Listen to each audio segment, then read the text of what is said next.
नमस्कार, आवाज समाचार में आपका स्वागत है। मैं हूं मनोज श्रीवास्तव। खबरों की शुरुआत करते हैं इस वक्त की हेडलाइंस के साथ। 1 अप्रैल तक ईडी की रिमांड में ही रहेंगे अरविंद केजरीवाल।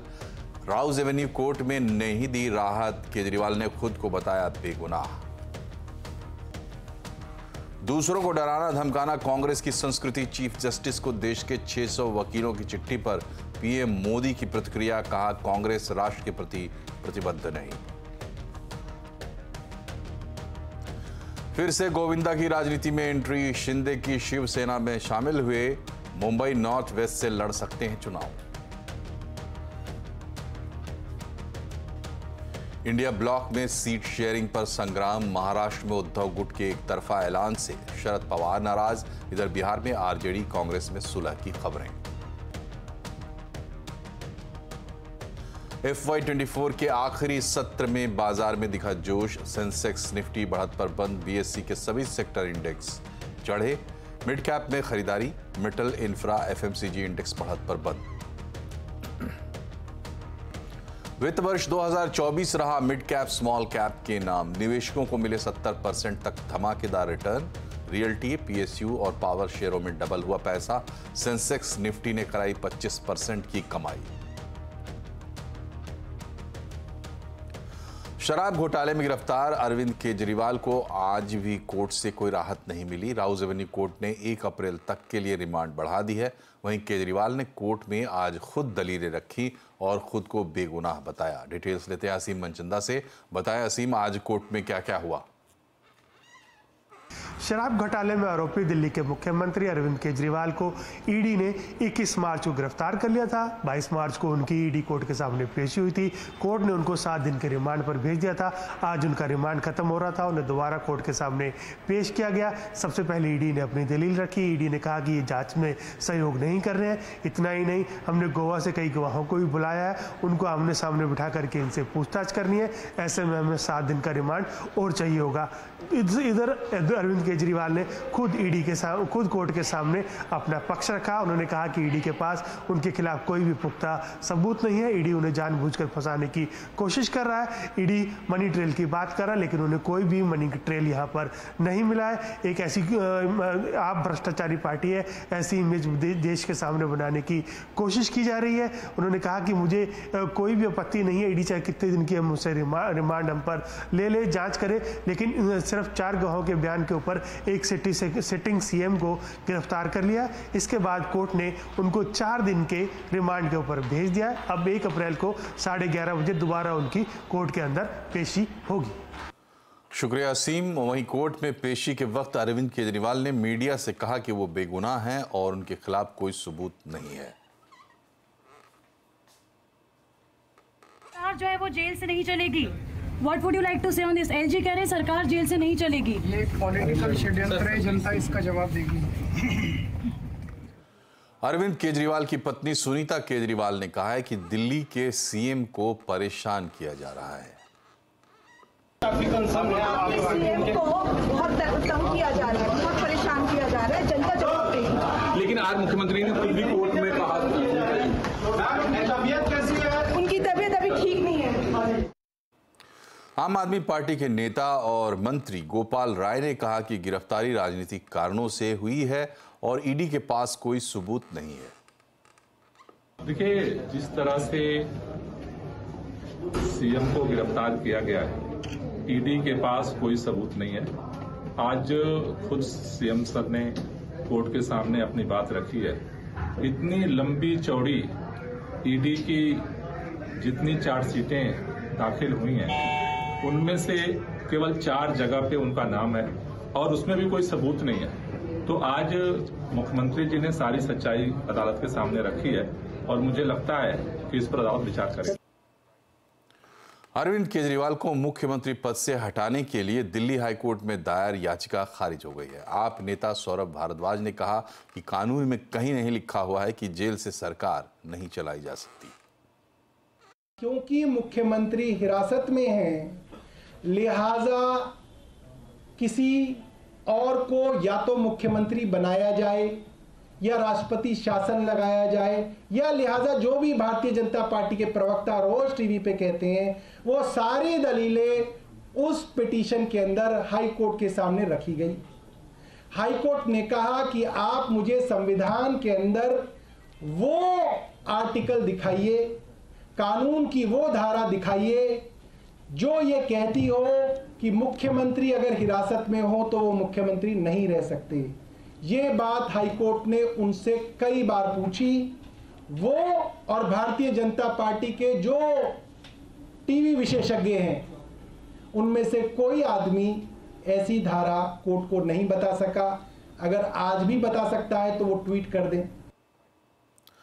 देश के 600 से ज्यादा दिग्गज वकीलों ने सुप्रीम कोर्ट के चीफ जस्टिस को एक चिट्ठी लिखी है। इसमें न्यायपालिका पर एक खास ग्रुप की ओर से दबाव बनाए जाने का आरोप लगाया गया है। चीफ जस्टिस को लिखी इस चिट्ठी में न्यायिक प्रक्रिया पर उठाए जा रहे सवालों को चिंताजनक बताया गया है। चिट्ठी में वकीलों ने चीफ जस्टिस से मांग की है कि आरोप लगाने वाले खास ग्रुप पर कार्रवाई की जाए। ये ग्रुप न्यायिक व्यवस्था को प्रभावित कर रहा है। राजनीतिक एजेंडा के तहत आरोप लगाकर अदालतों को बदनाम करने की कोशिश हो रही है।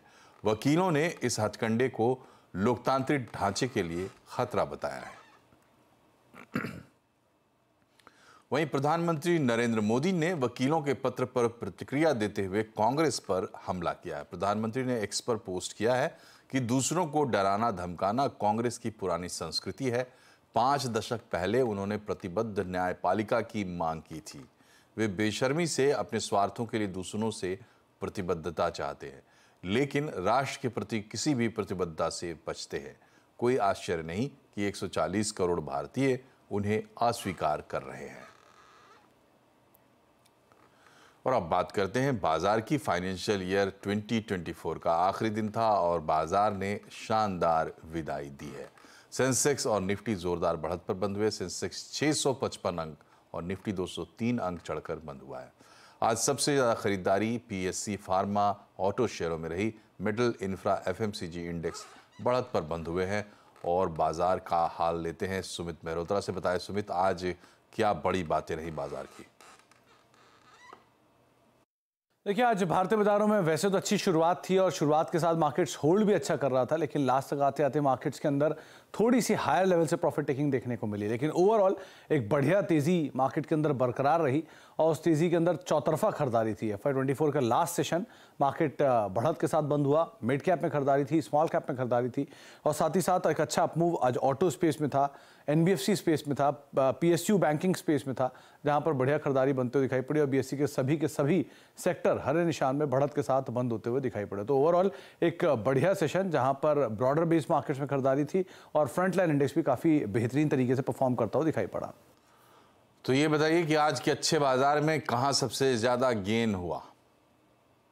तो पहले निफ्टी के टॉप गेनर्स की बात किया तो आज ग्रासिम लीड कर रहा था, नए हाईस की तरफ ये शेयर पहुंचा। Bajaj Finserv, hero MotoCorp, Bajaj finance दम खरीदारी थी, 3-3.5% का उछाल था। गिरने वाले शेयरों में श्रीराम फाइनेंस निफ्टी का न्यू एंट्रेंट जहां पे प्रेशर था आज। Bajaj Auto flat to negative, Axis Bank, Tech Mahindra करीब 0.5% के आसपास का फॉल था। मिड कैप में बैंक ऑफ महाराष्ट्र में खरीदारी थी, सुजलॉन में खरीदारी थी, कल्याण ज्वेलर चला हुआ था। इंडियन बैंक में 4% का उछाल था। गिरने वाले शेयरों में Torrent power, delivery, Oberoi realty, IDFC first जहां पर प्रेशर देखने को मिला। F&O में ग्रासिम लीड कर रहा था, साथ ही साथ Bajaj Finserv, LIC housing finance और हीरो मोटोकॉर्प में खरीदारी थी। गिरने वाले शेयरों में Hindustan copper, Oberoi realty, IDFC first और मेट्रोपोलिस हेल्थ जहां पर कुछ हद तक बिकवाली के साथ बाजार बंद होता हुआ दिखाई पड़ा। शुक्रिया सुमित। और कंप्लीट सर्किल के मैनेजिंग पार्टनर और CIO गुरमीत चड्ढा का कहना है कि पिछले 2 साल में रिलायंस ने करीब 50% का रिटर्न दिया है और इस रिटर्न में जियो फाइनेंशियल का रिटर्न भी शामिल है। उन्होंने कोटक, HDFC बैंक में अच्छी ग्रोथ आने की संभावना भी जताई है। हमने रिलायंस में देखा 2 साल 2100-2300 का लेवल, और जब ब्रेकआउट आया तो अगर आप जियो फाइनेंशियल ऐड करेंगे तो ऑलमोस्ट 50% ब्रेकआउट है। अगर आप रिलायंस में देखें 2200 से 3000 और आप 350 रुपए जियो फाइनेंशियल का जोड़े। ITC में हम सिमिलर चीज देख चुके हैं। मुझे लगता है कोटक और HDFC ड्यू है। मुझे लगता है अगर एक क्वार्टर उन्होंने अच्छी डिपॉजिट ग्रोथ और क्रेडिट ग्रोथ दिखाई, अच्छा कॉम्बिनेशन दिखाया और मार्केट का फियर अले किया कि निम जो है बॉटम आउट हो गया है, मुझे लगता है वो एक री रेटिंग पॉइंट होगा दोनों स्टॉक्स के लिए। और शायद कोटक के लिए ज्यादा आसान हो क्योंकि 4 लाख 5 लाख करोड़ की बैलेंस शीट है, HDFC की 24-25 लाख करोड़ की बैलेंस शीट है। तो शायद कोटक वो पिवट जल्दी कर पाए HDFC से, बट मुझे लगता है कि दोनों स्टॉक्स ड्यू हैं और ये साल शायद सेकेंड हाफ उनके लिए अच्छा होगा। फाइनेंशियल ईयर 2024 निवेशकों के चेहरे पर मुस्कान लाने वाला रहा। मिड कैप स्मॉल कैप ने धमाकेदार रिटर्न दिए, सरकारी कंपनियों में भी जमकर पैसा बना। कैसा रहा फाइनेंशियल ईयर 2024, बता रहे हैं सुमित मेहरोत्रा। तो इस फाइनेंशियल ईयर की क्लोजिंग हो रही है और इस फाइनेंशियल ईयर की क्लोजिंग के साथ ही एक बढ़िया आंकड़े आपको दिखाई पड़ेंगे, चाहे आप निफ्टी के देखें, सेंसेक्स के देखें, निफ्टी बैंक के देखें, और एक शानदार तेजी रही मिड कैप स्मॉल कैप में भी। पहले कुछ नंबर्स में निफ्टी करीब 27% के आसपास की बढ़त देखने को मिली, सेंसेक्स 24% का उछाल रहा, बैंक निफ्टी 15% की बढ़त यहां देखने को मिली, मिड कैप में 60% और स्मॉल कैप करीब 70% की शानदार तेजी देखने को मिली। सबसे बेहतरीन रिटर्न रहा रियल्टी में, करीब 130% का उछाल, PSU 100% की तेजी, PSU बैंक 85%, पावर करीब 85% के आसपास का उछाल यहां देखने को मिला। कैपिटल गुड्स से 75%, ऑटो करीब 75%, फार्मा 60% और मेटल 50% के आसपास की तेजी यहां देखने को मिली। निफ्टी के सबसे बेहतरीन शेयरों की अगर बात किया तो उसमें रहा बजाज ऑटो, रफली 150% का उछाल, टाटा मोटर्स करीब 150% ऊपर, अदानी पोर्ट 100-125% के आसपास की तेजी यहां देखने को मिली। कोल इंडिया 100% का उछाल, हीरो मोटोकॉर्प 100% चला, NTPC करीब 95% की तेजी यहां बनते हुए दिखाई पड़ी। सबसे ज्यादा गिरने वाले शेयरों में जो अब निफ्टी से बाहर है वो है UPL, करीब 35% का डिक्लाइन यहां देखने को मिला। HUL 10% की बिकवाली, HDFC बैंक 8% की बिकवाली और एशियन पेंट बिल्कुल फ्लैट रहा। निफ्टी के सबसे ज्यादा अंडर परफॉर्मर्स में ये स्टॉक रहे। मिड कैप के सबसे ज्यादा चढ़ने वाले शेयरों में IRFC 450% की शानदार तेजी, REC 300%, RVNL 285% की एक बड़ी तेजी, BHEL 250%, PFC 225% और फैक्ट करीब 225% के आसपास का उछाल यहां देखने को मिला।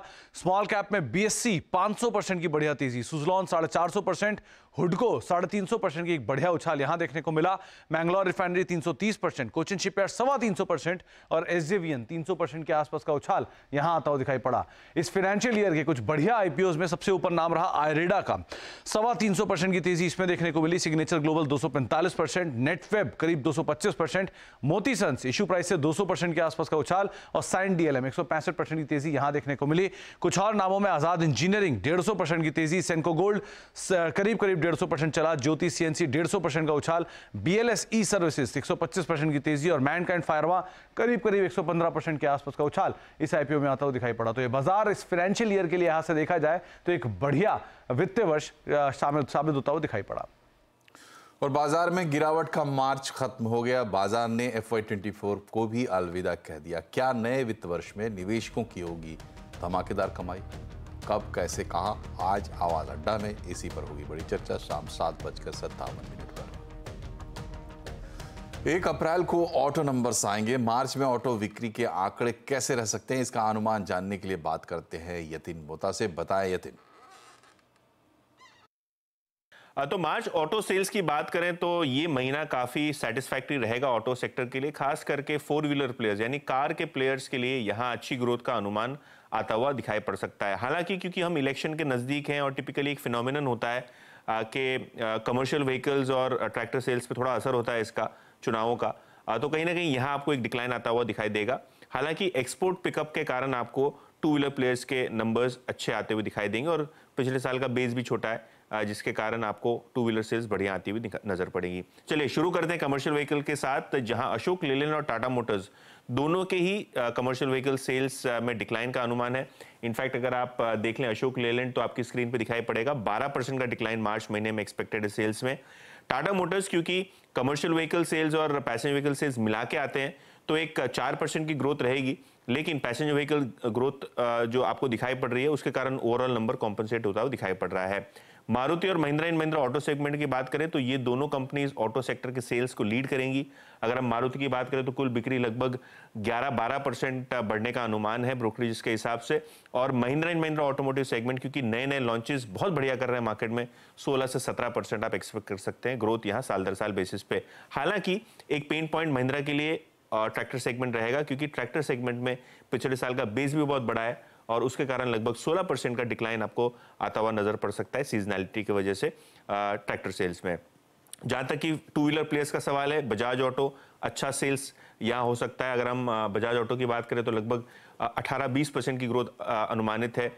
3 व्हीलर्स के भी सेल्स अच्छे रहेंगे बजाज ऑटो के लिए। जहां तक कि दूसरे प्लेयर्स का सवाल है, आइशर मोटर्स, हीरो मोटोकॉर्प और कंपनी जैसे टीवीएस मोटर्स, यहाँ भी अच्छी ग्रोथ का अनुमान है। आपके स्क्रीन के ऊपर अगर आप देखें तो इनफील्ड सेल्स लगभग 8% की ग्रोथ एक्सपेक्टेड है। हीरो मोटोकॉर्प में 4-5% की ग्रोथ एक्सपेक्टेड है। और टीवीएस मोटर्स की बात करते हैं तो यहाँ भी बेहतरीन सेल्स आने की पूरी संभावना है, क्योंकि यहाँ भी अगर आप देखें तो 16% का ग्रोथ, लगभग 3.25 लाख यूनिट्स कंपनी की बिक्री के आंकड़ों का अनुमान है। शुक्रिया यतिन। और बाजार ने फाइनेंशियल ईयर 2024 में कई सेक्टर्स में जोरदार रिटर्न दिए हैं। आने वाला साल कौन से सेक्टर भरेंगे दम, किन शेयरों में मिलेगा जोरदार रिटर्न? शाम 7:27 पर। और अब कुछ खबरें चुनावी महासंग्राम की।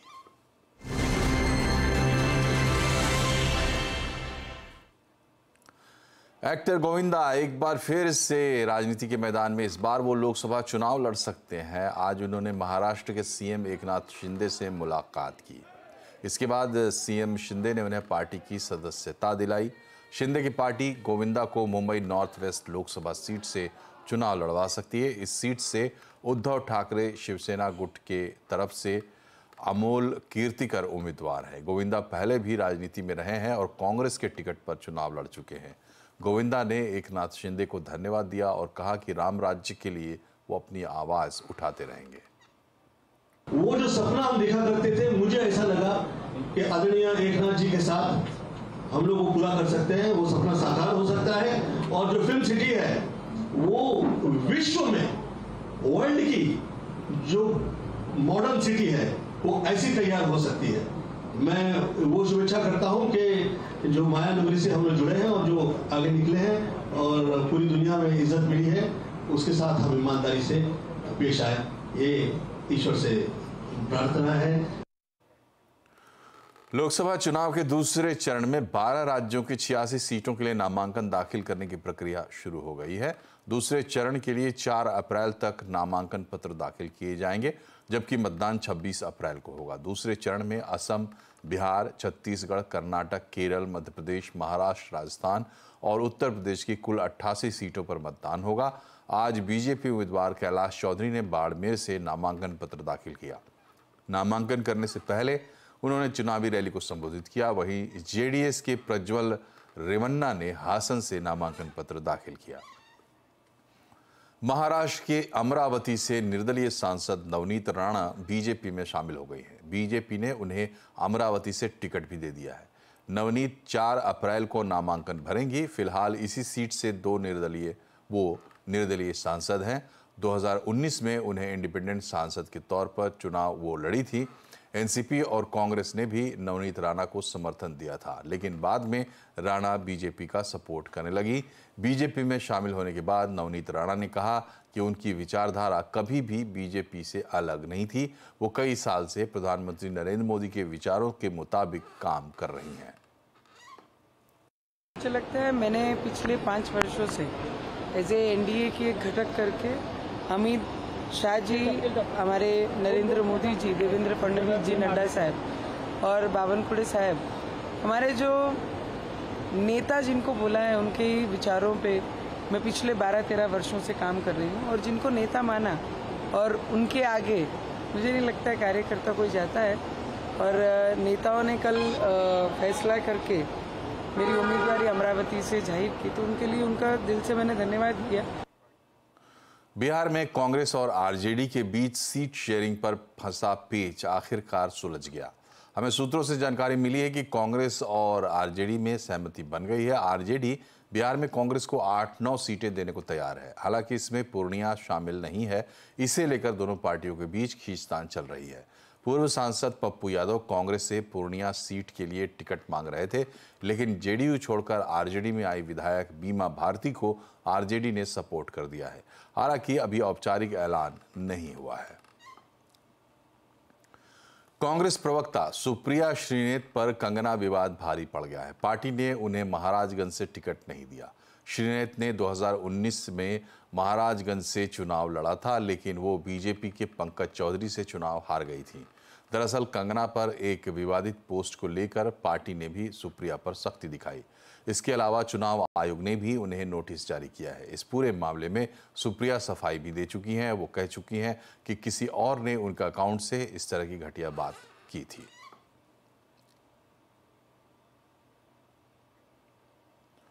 बीजेपी नेता वरुण गांधी का दर्द आज छलक पड़ा। दरअसल बीजेपी ने उनको पीलीभीत से टिकट नहीं दिया। इसके बाद वरुण गांधी ने पीलीभीत की जनता को एक भावुक चिट्ठी लिखी है। उन्होंने लिखा, एक सांसद के तौर पर भले ही उनका कार्यकाल समाप्त हो रहा हो, पर पीलीभीत से रिश्ता अंतिम सांस तक खत्म नहीं हो सकता। उन्होंने लिखा कि सांसद के रूप में नहीं तो बेटे के तौर पर ही सही, आजीवन सेवा के लिए वो प्रतिबद्ध रहेंगे। वरुण गांधी ने लिखा है कि उनके दरवाजे जनता के लिए हमेशा खुले हैं और खुले रहेंगे। वो आगे लिखते हैं कि राजनीति में आम आदमी की आवाज़ उठाने आए थे और सदैव ये काम करते रहेंगे, पहले ही कोई उसके लिए उन्हें कोई भी कीमत चुकानी पड़े। लोकसभा चुनाव के दौरान वोटरों को लुभाने के लिए बांटे जाने वाली फ्रीबीज पर जीएसटी डिपार्टमेंट की नज़र है। फ्रीबीज के वेयरहाउस और गोडाउन की ई-वे बिल के जरिए ट्रैकिंग की जा रही है। साड़ियों से लेकर बाकी सामान की जमाखोरी पर निगरानी की जाएगी। खबर पर ज्यादा जानकारी दे रहे हैं आलोक प्रियदर्शी। बिल्कुल, देखिए, लोकसभा चुनाव के दौरान वोटरों को लुभाने के लिए बड़े पैमाने पर फ्रीबीज और मुफ्त के आइटम जो राजनीतिक दलों की तरफ से बांटे जाते हैं, उसको लेकर जीएसटी विभाग पूरी तरह से अलर्ट मोड पर है। दरअसल जो सीबीआईसी है, उसने एक स्टैंडर्ड ऑपरेशन प्रोसीजर जारी किया है अपने फील्ड फॉर्मेशन अपने अधिकारियों को, ताकि वो ये पता कर सकें कि कहां पर खासतौर से साड़ियां, किचन के सामान और व्हाइट गुड्स को स्टोर किया जा रहा है और उसकी मूवमेंट किस तरह से हो रही है।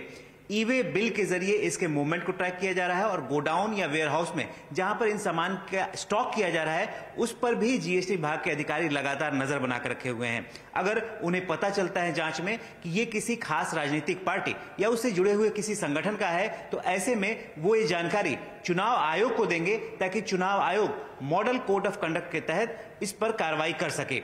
दरअसल इस चुनाव के दौरान शराब, ड्रग्स, लिकर या फिर कैश का बड़े पैमाने पर मूवमेंट होता है और इस दौरान जीएसटी विभाग के अधिकारी लगातार चौकन्ना रहते हैं। लेकिन इस बार 20 ऐसे आइटम्स की सूची इसमें जोड़ी गई है जो कि चुनाव में वोटरों को लुभाने के लिए खासतौर से राजनीतिक दल इस्तेमाल करते हैं। पिछले साल मध्य प्रदेश के चुनाव में इसका एक पायलट बेसिस पर अंजाम दिया गया था और उसी के तर्ज पर अब पूरे इस लोकसभा के चुनाव में जो 44 दिनों तक चलने वाला है, उसमें जीएसटी विभाग के अधिकारी खासतौर से फ्रीबीज और मुफ्त में बांटे जाने वाले उपहारों को लेकर काफी चाक चौबंद रहेंगे। माइक्रोसॉफ्ट के को-फाउंडर बिल गेट्स और प्रधानमंत्री नरेंद्र मोदी की हाल ही में बातचीत हुई। इस दौरान दोनों के बीच डिजिटल पब्लिक इंफ्रास्ट्रक्चर और जलवायु परिवर्तन समेत कई मुद्दों पर चर्चा हुई। बातचीत का एक प्रमोशनल टीजर आज रिलीज हुआ है। टीजर में बिल गेट्स बताते हैं कि कैसे भारतीय केवल प्रौद्योगिकी को अपना रहे हैं, बल्कि वास्तव में आगे बढ़ रहे हैं। वहीं पीएम मोदी ने एआई का जिक्र करते हुए कहा कि भारत में पैदा होने वाला बच्चा ए और एआई मराठी में ए को माँ चिल्लाता है। इसके साथ ही पीएम मोदी ने बिल गेट्स को नमो ऐप पर फोटो बूथ का यूज करके सेल्फी लेने के लिए भी प्रोत्साहित किया।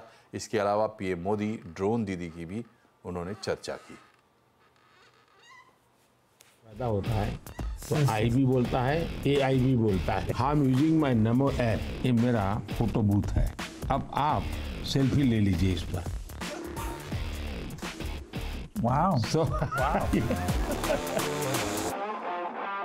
One of the themes I think India brings to technology is that it should be available for everyone. गांव में महिलाएं मतलब भैंस को चराएगी, गाय को चराएगी, दूध दोहेगी, नहीं, मैं उसके हाथ में टेक्नोलॉजी देना चाहता हूँ। मैं ड्रोन दीदी से इन दिनों बातें करता हूँ, उनको इतनी खुशी है, वो कहते हैं हमको साइकिल चलाना नहीं आता था, आज हम पायलट बन गए, हम ड्रोन चला रहे हैं। Well, India brings to the climate change a rich history of caring about the environment. ये जो जैकेट है, ये रिसाइकल मटेरियल का है। प्रगति के पैरामीटर हमने क्लाइमेट फ्रेंडली बना रहे थे। आज हमारे प्रगति के सारे parameter anti climate. During the pandemic, it was fantastic that the vaccines got invented, and India made a lot of those. How did you manage the communication? आप लोगों को एजुकेट कीजिए और उनको साथ लेकर के चलिए। ये वायरस वर्सेस गवर्नमेंट नहीं है, ये लाइफ वर्सेस वायरस की लड़ाई। You're one of the hardest working people ever. When you do want to relax, do you have a game or something that helps you to take time off? मुझे बहुत अच्छा लगा और कई विषयों पर ऐसे गप्पे मारने का मौका मिला। आने वाले समय में आप पासपोर्ट के लिए अप्लाई करेंगे तो उसमें गलती की आशंका काफ़ी कम हो जाएगी, क्योंकि सरकार AI के जरिए पासपोर्ट फॉर्म भरना शुरू करने जा रही है। कैसे काम करेगा ये पूरा सिस्टम बता रहे हैं केतन जोशी।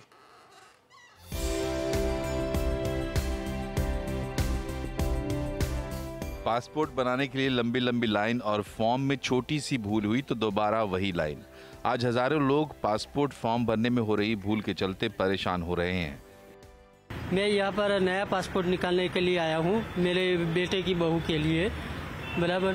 तो अभी इसमें ये दिक्कत आ रही है, मेरे को न्यू मैरिज सर्टिफिकेट उसके फादर का नया मैरिज सर्टिफिकेट के लिए बोल रहे हैं, ओरिजिनल चाहिए। हम वापस जाने बाद दूसरा डॉक्यूमेंट जाना पड़ेगा, ऐसे कि वही प्रमाण पत्र में लगकर वही पर्ची लानी पड़ेगी, ये सब बोला उसने। तो हम पीछे वापस चले गए और दूसरी बार आए। जल्द ही फॉर्म भरने में चूक बीते दिनों की बात हो जाएगी। अब सरकार ने फॉर्म भरने में AI के इस्तेमाल का फैसला किया है। भोपाल में पासपोर्ट ऑफिसर्स की ट्रेनिंग भी शुरू हो चुकी है। आपके डिजी लॉकर में पड़े डॉक्यूमेंट्स को आधार बनाया जाएगा और उसी के आधार पर फॉर्म भरा जाएगा। अगर कहीं गलती दिखेगी तो अलर्ट भी आएगा। पासपोर्ट इशू की प्रक्रिया 25 मिनट में पूरी हो जाएगी। इसके लिए पासपोर्ट सेवा की साइट को डिजी लॉकर से जोड़ा जाएगा। QR कोड और भीम ऐप से पेमेंट कर पाएंगे। OTP, ईमेल और मोबाइल नंबर की मदद से प्रक्रिया को सरल बनाया जाएगा। कभी कभी क्या एरर्स हो जाती है, इवन पैसेंजर्स डायरेक्टली भी उनको जल्दी जाना है, 1-2 महीने में टूर में जाना है, तो जल्दबाजी में शायद उनका फॉर्म में एरर, मैन्युअल एरर आ सकती है। उसकी वजह से जब वो PS के सेंटर पहुंचेंगे वहां पे उनको डॉक्यूमेंट की एरर आएगी। तो जब AI टेक्नोलॉजी से ये सब सेट हो जाएगा तो उसमें एररलेस काम होगा। विदेश मंत्रालय के मुताबिक भारत में अभी सिर्फ 9 करोड़ 60 लाख लोगों के पास पासपोर्ट है। जाहिर है आने वाले दिनों में पासपोर्ट ऑफिस में भीड़ बढ़ेगी। पासपोर्ट बनवाने के लिए आज भी लोग एजेंट की मदद लेते हैं, लेकिन AI के उपयोग के बाद न केवल इस समस्या का समाधान होगा, लेकिन पासपोर्ट लेने की प्रक्रिया में जितना समय लगता है उसमें काफी कटौती हो सकती है। केतन जोशी, अहमदाबाद। देश के कई राज्यों में तापमान अभी से 42 डिग्री तक पहुंच गया है। मौसम विभाग के मुताबिक महाराष्ट्र, गुजरात और कर्नाटक में हीट वेव और गर्मी आगे भी जारी रहेगी। हालांकि दिल्ली को अगले 1 हफ्ते तक थोड़ी राहत मिल सकती है। मौसम के हाल पर हमारे संवाददाता सीमन चंदा ने बात की मौसम विभाग के वैज्ञानिक नरेश कुमार से। कई राज्यों के अंदर जो टेम्परेचर है 42 डिग्री पहुंच गया। मार्च के अंदर इतनी जो हीट है देखने को मिल रही है, क्या नॉर्मल है? देखिए, अगर आप जनरली मार्च का हम ट्रेंड की बात करें तो मैं ये पिक्चर के माध्यम से बताना चाहूँगा आपको। जनरली जो टेम्परेचर्स हैं ये नॉर्थ पेनिनसुलर इंडिया जहाँ पे ज़्यादा रहते हैं, ठीक है, मार्च में जहाँ टेम्परेचर ज़्यादा रहते हैं, जहाँ 40 डिग्री तक पहुँच जाते हैं। फिर आगे जैसे ऊपर जाते हैं अप्रैल में, जैसे central India, even north west India. जब मई में आते हैं तो जैसे आपको पता ही है कि मैक्सिमम राज्य हीट वेव की ग्रिप में आ जाते हैं। जून में नॉर्थ वेस्ट इंडिया रहता है। जैसे आपका जो क्वेश्चन है, तो अभी जो टेम्परेचर्स हैं Marathwada, even north interior Karnataka, वहाँ पे 40 क्रॉस हुआ था। और उसके लिए हमने स्पेसिफिकली नॉर्थ इंटीरियर कर्नाटका के लिए आने वाले 2 दिनों में हीट वेव दे रखा है कि वहाँ जो डिपार्चर है नॉर्मल से 4.5 डिग्री से ज़्यादा रह सकता है और टेम्परेचर 40 से ज़्यादा रहने की उम्मीद है। जब मैं खासतौर बात करूँ उत्तर भारत की, दिल्ली में भी तापमान बढ़ने लग गया है। कल 38 डिग्री के आसपास तापमान देखने को मिला। अब दिल्ली का तापमान कैसा रहेगा? देखिए, अभी आप देखेंगे सैटेलाइट से पूरा ये क्लाउड पैच आ रहा है, ये एक्टिव वेस्टर्न डिस्टर्बेंस है। आप कह सकते हैं दूसरा तीसरा सिस्टम है इस साल का। तो जब और जैसे ये हवाएं जहां से अरबियन सी से आनी स्टार्ट हो जाएंगी, अब आना स्टार्ट हो गया, तो ये टेम्परेचर जो हमने हीट वेव वेस्ट राजस्थान में कल रियलाइज हुई, हम जो बोल रहे हैं यहाँ से वेट हो जाएगी। सिमिलरली नॉर्थ वेस्ट इंडिया में ये अभी क्लाउड मास आएगा, उसके साथ ही टेम्परेचर्स में गिरावट आ जाएगी। और इसके साथ कल और परसों, जैसे आज 28 है, 29 और 30 को J&K और हिमाचल में हैवी रेनफॉल, हैवी स्नोफॉल की भी। इसी के साथ बुलेटिन में फिलहाल इतना ही। इन खबरों पर अपडेट रहिए और जुड़े रहिए CNBC आवाज से 24 घंटे हमारे सोशल मीडिया हैंडल्स के जरिए। नमस्कार।